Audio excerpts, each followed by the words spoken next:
तो जिस बात का आप सभी को इंतजार था, जिस बात का पूरे देश को इंतजार था, वो घड़ी आ गई है। जी हाँ, कल बीसीसीआई ने गौतम गंभीर को भारतीय टीम का हेड कोच नियुक्त किया है। बातें काफ़ी दिनों से चल रही थी। जैसा कि आप सबको पता होगा कि राहुल द्रविड़ का जो कार्यकाल है ये जून के लास्ट में पूरा होने वाला था और 1 जुलाई से नए हेड कोच का कार्यकाल शुरू होने वाला था। तो पिछले 3-4 महीनों से चर्चाओं का बाजार गर्म था कि कोच कौन बनेगा।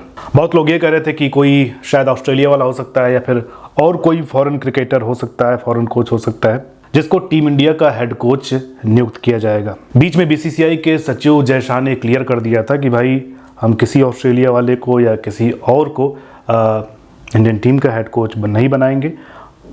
इसमें गौतम गंभीर का नाम रेस में सबसे ज़्यादा आगे था। हालांकि गौतम गंभीर की कुछ शर्तें थी। बीसीसीआई ने जब उन शर्तों को मान लिया उसके बाद ही इन्होंने कोच पद के लिए हामी भरी है। ऐसी बहुत सारी बातें हैं। वो शर्तें क्या थी, गौतम गंभीर का कार्यकाल कब से कब तक है, कौन कौन से खिलाड़ी गौतम गंभीर के अंडर ग्रूम हो सकते हैं, किन किन खिलाड़ियों की छुट्टी हो सकती है, ऐसी बहुत सारी बातें आज के इस वीडियो में हम डिस्कस करेंगे। लेकिन उससे पहले एक छोटा सा मैसेज आप सभी दर्शकों के लिए। हमारे एक दर्शक ने पूछा कि भैया आपकी आवाज़ हम क्रिकमाइंड पर सुनते हैं, नारद टीवी पर सुनते हैं, लेकिन उस वीडियो में और इस वीडियो में ज़मीन आसमान का फ़र्क है, ऐसा क्यों है? तो भाई मैं आपको बताना चाहता हूँ कि आप जैसा कि देख रहे हैं कि इस वीडियो में मैं खुद आया हूँ, मतलब फेस कैम वाली वीडियो है, और बाकी सारे वीडियोस में मेरा जो है वॉइस ओवर रहता है, यानी मेरी सिर्फ आवाज़ रहती है। तो इस तरीके से एक फ़र्क तो इसमें और उस वीडियो में तो रहेगा ही रहेगा।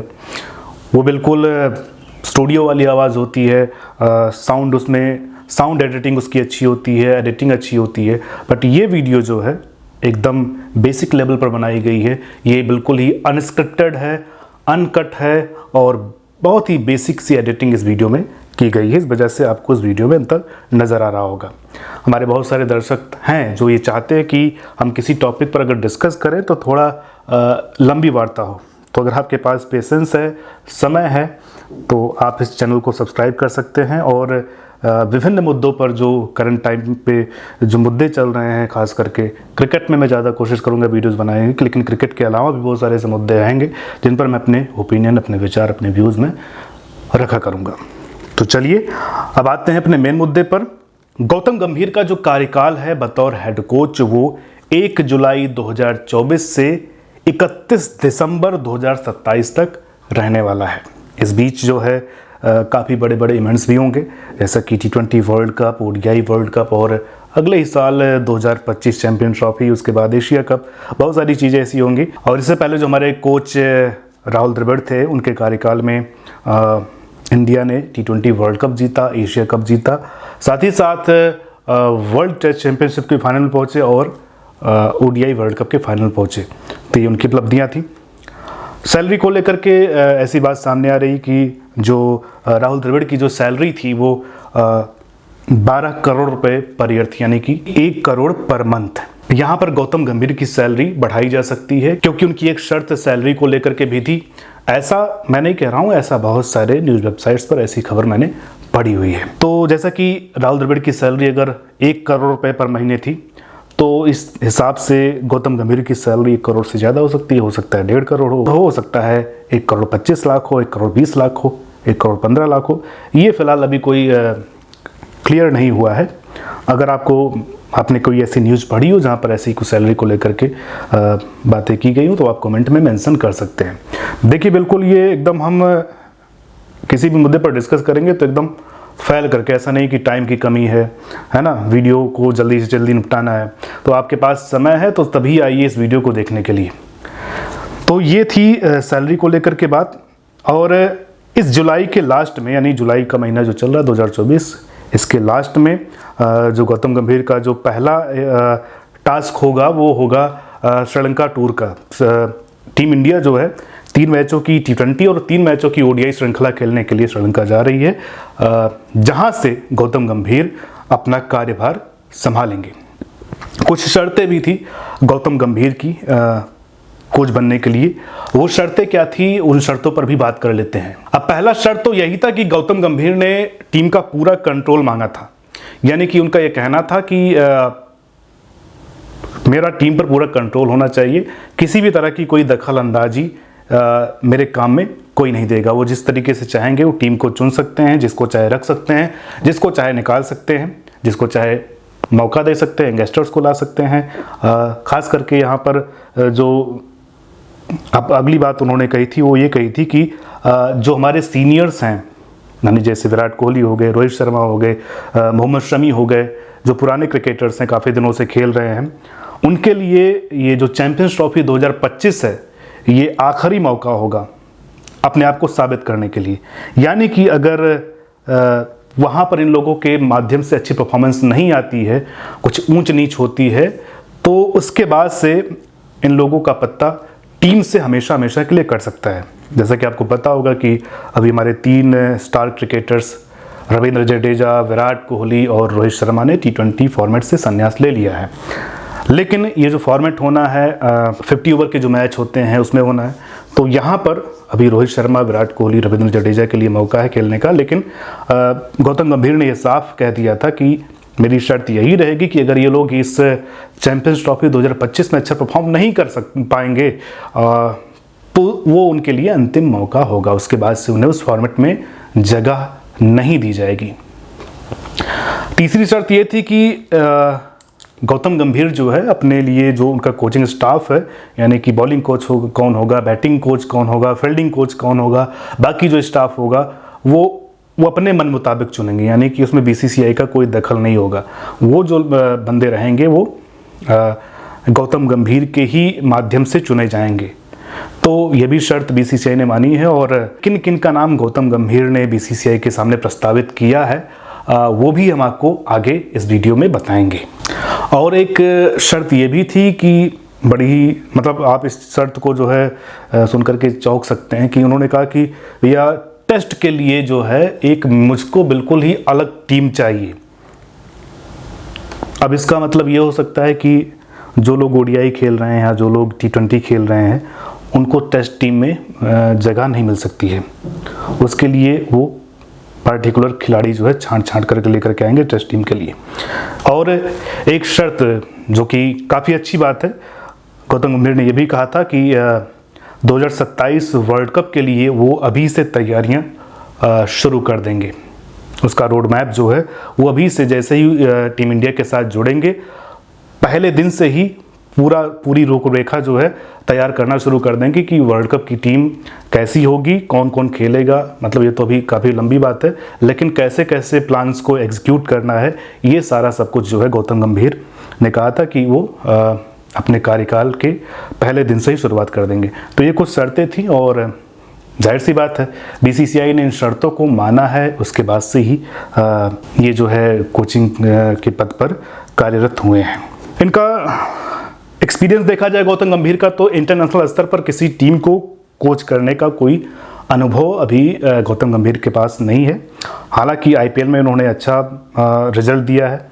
2 साल तक ये जो है लखनऊ सुपर जायंट्स की टीम के साथ मेंटोर के तौर पर जुड़े। वहाँ पर लखनऊ की टीम, LSG की टीम 2 बार लगातार 2 साल तक टॉप 4 में जगह बनाने में कामयाब हो पाई थी। उसके बाद ये इस साल KKR से जुड़े और KKR से के सामने भी इन्होंने कुछ शर्तें रखी थी शाहरुख खान के सामने कि वो उस टीम को किस तरीके से चलाएंगे, उनका कोचिंग स्टाफ कैसा होगा, ये बहुत सारी बातें हुई थी। उसके बाद से उनको KKR की कोच करने की जिम्मेदारी दी गई थी और उसका रिजल्ट आपने देखा, अच्छा हुआ। मतलब कि KKR जो है 2024 IPL का खिताब जीतने में कामयाब रही। हालांकि खिलाड़ियों ने भी उनके भी मेहनत की, लेकिन कहीं ना कहीं जो गौतम गंभीर का दिमाग था, उन्होंने सुनील नारायण को जो है ओपनिंग के लिए भेजा और भी बहुत सारी चीज़ें हुई, है ना। ये कहीं ना कहीं गौतम गंभीर का ही दिमाग था और उसका रिजल्ट जो है KKR को मिला और वो जो है एक बार फिर से दूसरी बार जो है वो IPL का खिताब जीतने में कामयाब रही। पहली बार इन्हीं की कप्तानी में IPL विजेता बनी थी KKR की टीम। तो ये है इनकी कोचिंग एक्सपीरियंस। अब कई लोग यहाँ पर बहुत सारी बातें कर रहे हैं कि भैया ये एरोगेंट हैं, है ना, इनकी और कोहली की बनती नहीं है, बहुत सारी ऐसी बातें हैं और ऐसा ना हो कि टीम इंडिया का वही हाल हो जाए जो ग्रेग चैपल के ज़माने में हुआ था।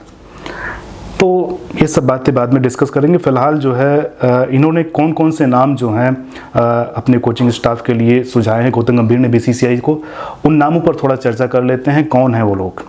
जैसा कि आपको पता होगा कि राहुल द्रविड़ के कार्यकाल में विक्रम राठौर जो है बल्लेबाजी कोच थे और पारस महाम्बरे गेंदबाजी कोच थे और फील्डिंग कोच थे टी दिलीप। इन लोगों का भी कार्यकाल पूरा हो चुका है, यानी कि अब गौतम गंभीर के साथ साथ बैटिंग कोच, बॉलिंग कोच और फील्डिंग कोच भी बदले जाएंगे, कोई नया ही होगा। तो जैसा कि गौतम गंभीर की शर्त थी कि भैया हम जो कोचिंग स्टाफ होगा वो अपने मन मुताबिक चुनेंगे, पहली शर्त थी इनकी। बैटिंग कोच के लिए इन्होंने अभिषेक नायर का नाम सुझाया है। अभिषेक नायर जो है केकेआर के भी बैटिंग कोच रहे हैं, 2024 में इनके साथ थे। हो सकता है इसकी वजह से कुछ तालमेल बैठा हो, इस वजह से अभिषेक नायर का जो नाम है इन्होंने बैटिंग कोच के लिए प्रस्तावित किया है। हालांकि भी पूरी तरीके से मुहर लगना बाकी है, लेकिन जो अभी तक जो न्यूज़ सामने आया है वो यही है कि बैटिंग कोच के लिए अभिषेक नायर का नाम सुझाया गया है। आप इनके स्टैट्स अगर अभिषेक नायर के स्टैट्स उठा करके देखेंगे तो कुछ खास इसमें मिलेगा नहीं। 2009 में इनका ओडीआई में डेब्यू हुआ था, 3 मैच खेले हैं, शायद बैटिंग ना आई हो क्या है, उसमें इनके 0 रन है, जैसा कि मैं भी आपको देख करके बता पा रहा हूँ। आईपीएल में 60 मैच खेले हैं, 60 मैचों में इनके 672 रन हैं। फर्स्ट क्लास में 103 मैच खेले हैं, उसमें इनके उनका यहाँ पर जो है एक अच्छा खासा वो है 5749 रन। लिस्ट ए में 98 मैचेस में 2138 रन। T20 इन्होंने खेला है 2007 से 2017 तक, 1291 रन हैं। तो एक बल्लेबाज के तौर पर ये इनके स्टैट्स हैं, लेकिन ये प्रभावित नहीं करते हैं। लेकिन इसका मतलब ये नहीं है कि इन स्टैट्स को देख करके किसी के टैलेंट को जज किया जाए। देखिए, कोचिंग अलग बात होती है। बहुत सारे ऐसे कोच टीम इंडिया में हुए हैं जिनका जो है करियर बहुत अच्छा नहीं रहा था जब वो खुद बल्लेबाजी या गेंदबाजी किया करते थे, लेकिन उन्होंने कोचिंग में अच्छा खासा जो है रिजल्ट दिया है। ये दिनेश कार्तिक को भी ट्रेन कर चुके हैं, साथ ही साथ रोहित शर्मा को भी ट्रेनिंग दे चुके हैं बल्लेबाजी में। ऐसा माना जाता है कि अभिषेक नायर जो हैं बैटिंग कोच में एक कुशल रणनीतिकार हैं और इनकी गौतम गंभीर का इनके साथ जो कॉम्बिनेशन है काफ़ी अच्छा बैठता है। इस वजह से गौतम गंभीर ने इनका नाम सुझाया हुआ है। बॉलिंग के लिए इन्होंने विनय कुमार का नाम दिया है। विनय कुमार का नाम डोमेस्टिक क्रिकेट में काफ़ी ज़्यादा पॉपुलर है, हालांकि इंटरनेशनल में उनका बहुत ज़्यादा कोई नाम नहीं है।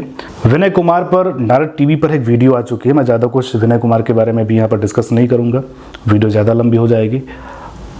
एक बायोग्राफी वीडियो विनय कुमार के ऊपर नारद टीवी पर आ चुकी है, उसमें आप देख सकते हैं। लेकिन अगर इनका स्टैट्स देखा जाए तो 1 टेस्ट, 31 वनडे और 10 T20 इंटरनेशनल इन्होंने खेला हुआ है।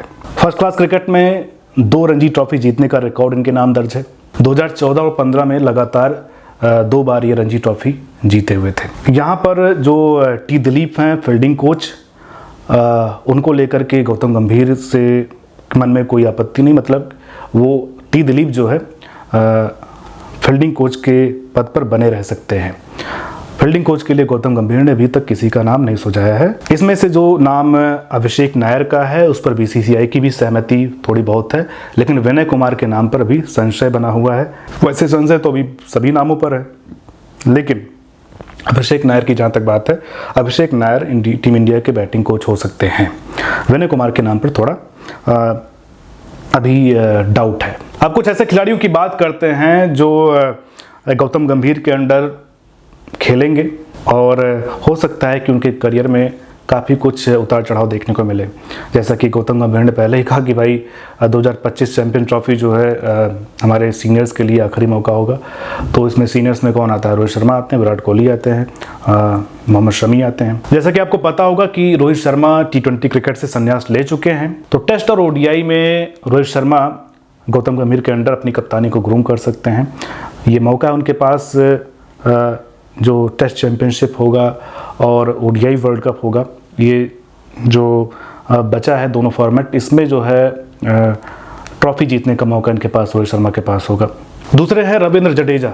रविंद्र जडेजा ने भी T20 क्रिकेट से संन्यास ले लिया है और अब देखना ये होगा, क्योंकि अधिकतर मौक़ों पर यंगस्टर्स की काफ़ी तारीफ़ करते नज़र आते हैं जब कभी आईपीएल में कमेंट्री करते हैं या बाकी मैचों में जब गौतम गंभीर कमेंट्री करते हैं, तो उनके ज़ुबान पर जो है स्पिनर्स को लेकर के अक्षर पटेल और रवि बिश्नोई का नाम होता है, उनको लाने की वो बात करते हैं। तो ऐसे में ये देखना दिलचस्प होगा कि रविंद्र जडेजा की टीम में क्या स्थिति होगी, वो टीम में बने रह पाएंगे या नहीं बने रह पाएंगे, ये तो आने वाला वक्त ही बताएगा। आगे बात करते हैं विराट कोहली की। विराट कोहली और गौतम गंभीर के रिश्ते पिछले साल से पहले जो है अच्छे नहीं थे। जब भी ये खिलाड़ी एक दूसरे के आमने सामने आते हैं तो कुछ ना कुछ बवाल मच जाता था। हालांकि 2024 के आईपीएल में ऐसा कुछ नहीं हुआ, दोनों एक दूसरे से अच्छे से बात करते हुए नजर आए, लेकिन उससे पहले वाला जो आईपीएल था काफ़ी ड्रामेटिक था, काफ़ी बवाल हुआ था, सोशल मीडिया पर काफ़ी बातें बनी थी, एक दूसरे के फैंस ने लोगों को खूब जम करके खरी खोटी सुनाई थी।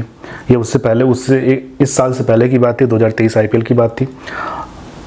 और उससे पहले जब गौतम गंभीर है एज ए कप्तान जो है आईपीएल में खेलते थे, वहाँ भी एक बार दोनों का आमना सामना हुआ था। तो अब ये देखते हैं कि जब ये कोच के तौर पर कार्यरत होंगे और विराट कोहली को इनके अंडर खेलना रहेगा, उस समय क्या स्थिति बनती है, उस समय क्या चीज़ें बनती हैं, कैसे चीज़ों को कैसे आगे बढ़ाते हैं। जब अनिल कुंबले कोच थे तब भी ईगो को लेकर के ऐसी बातें हुई थी विराट कोहली को लेकर के। तो अब ये देखना होगा कि जिन दो व्यक्तियों के बीच पहले से ही इतना इनका जो पास्ट है अच्छा नहीं रहा है, तनातनी रहती थी, अब वो जब एक दूसरे के साथ जो है सीट शेयर करेंगे तो माहौल कैसा रहेगा। चौथे हैं केएल राहुल। इनके लिए काफ़ी टर्निंग पॉइंट साबित हो सकता है। केएल राहुल आईपीएल में एलएसजी के कप्तान हैं और एलएसजी के 2 साल तक मेंटोर रहे थे गौतम गंभीर, और हमेशा जो गौतम गंभीर केएल राहुल के स्किल्स की तारीफ ही करते हैं, उनके खेल की काफ़ी तारीफ की थी उन्होंने, बार बार उनके टीम में लिए जाने की पैरवी वो करते रहते थे। तो अब जो है मुझे लगता है कि गौतम गंभीर के कोच बनने के बाद केएल राहुल की टीम में एंट्री हो सकती है, और मुझे लगता है तीनों फॉर्मेट में एंट्री हो सकती है, T20, ODI और टेस्ट में। बाकी कौन आएगा कौन जाएगा ये तो वक्त ही बताएगा। गौतम गंभीर के कोच पद पर रहते हुए टीम इंडिया क्या क्या झंडे गाड़ती है, क्या क्या अचीवमेंट हासिल कर सकती है। बहुत लोग ये कह रहे हैं कि भैया ये बहुत ही गलत फैसला है BCCI का, है ना, गौतम गंभीर को जो है हेड कोच नहीं बनाया जाना चाहिए था। टीम इंडिया की स्थिति वैसे ही हो जाएगी जैसा कि ग्रेग चैपल के ज़माने में हुआ करती थी। तो इस विषय पर आपका क्या सोचना है, आपका क्या राय है, कमेंट में ज़रूर बताइएगा। आप यहाँ तक इस वीडियो के साथ जुड़े, मेरी बात को यहाँ तक आप लोगों ने सुना, इसके लिए आप लोगों का तहे दिल से धन्यवाद। मिलते हैं आपसे अगली वीडियो में किसी नए टॉपिक के साथ, किसी नई जानकारी के साथ। तब तक के लिए नमस्कार।